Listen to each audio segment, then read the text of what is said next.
eso moitas veces hai que cambiar. A igualdade de trato non implica equidade. Cando nos dicimos, non, é que te trato igual, bueno, é que o mellor non tens que tratar igual, sabes? Porque o tema da igualdade non ten tanto que ver con que ter o mismo trato, senón en pensar que o trato que che vai a dar te vai levar a un objetivo que sea igual, de igualdade para todos. Eso sí.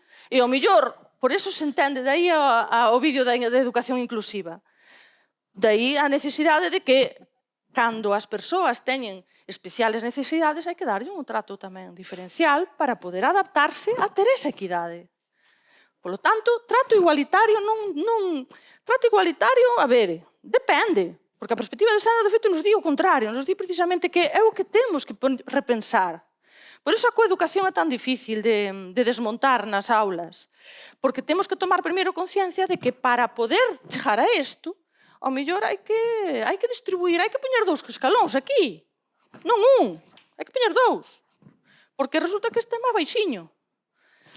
Entón, hai que ter en consideración esa situación de partida para despois chegar a esa situación igualitaria. Eso sí.